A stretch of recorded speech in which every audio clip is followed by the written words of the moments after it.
क्यों दिया सीता माता ने गौ माता को श्राप? चलिए आज इस कहानी के माध्यम से समझते हैं। देश के कई राज्य, विशेषकर बिहार और उत्तर प्रदेश में ये कथा बहुत प्रसिद्ध है। इस कथा के अनुसार जब पंचवटी में श्री राम को अपने पिता महाराज दशरथ की मृत्यु का समाचार मिला, तब वे माता सीता और लक्ष्मण सहित उनके श्राद्ध कर्म हेतु पवित्र नगरी गया पहुँचे। वहां पहुंचकर श्री राम ने विधिवत पूजा की और फिर श्राद्ध का सामान जुटाने हेतु लक्ष्मण के साथ नगर को चले गए। उधर महाराज दशरथ की आत्मा ने विलंब होता देखकर माता सीता से ही पिंडदान की मांग कर दी। अब माता सीता बड़े धर्म संकट में पड़ गए, क्योंकि एक स्त्री द्वारा पिंडदान नहीं किया जा सकता था। विशेषकर श्री राम के होते हुए उन्होंने ऐसा करना उचित नहीं समझा।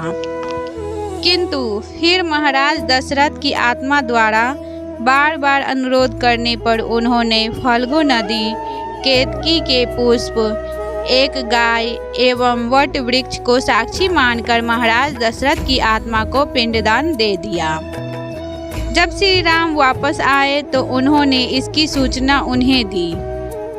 तब श्री राम ने कहा कि ऐसा कैसे संभव है और उनसे इसका प्रमाण मांगा।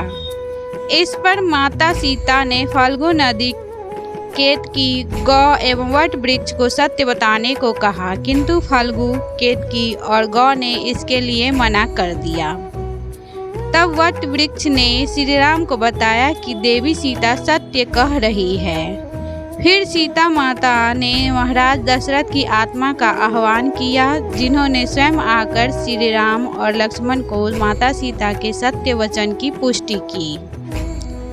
यह सुनकर श्री राम और लक्ष्मण ने उनकी भूरी भूरी प्रशंसा की, किंतु माता सीता फल्गु, केतकी एवं गौ के असत्य वचन से बहुत क्रोधित हुई और उन्होंने तीनों को श्राप दे दिया।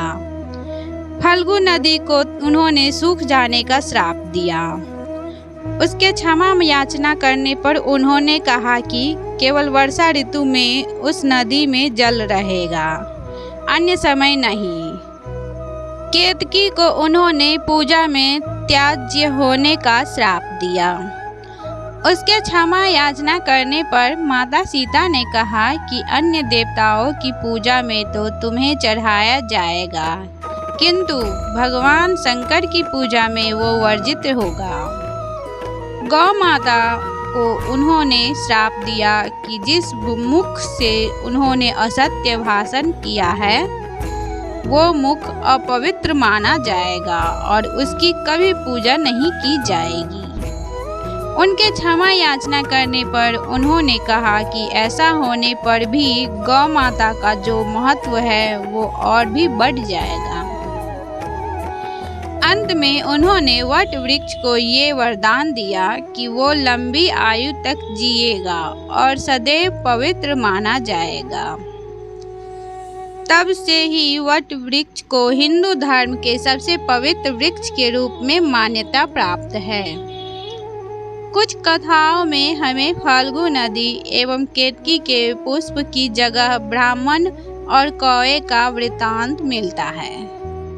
ब्राह्मण को उनके असत्य भाषण पर माता सीता द्वारा दरिद्रता और कौवे को पिंडदान के पिंड को खाने के श्राप का वर्णन आता है। अगर आप लोगों को यह स्टोरी अच्छा लगा हो तो वीडियो को लाइक और चैनल को सब्सक्राइब करें और फॉलो करना ना भूलें। Thanks for watching.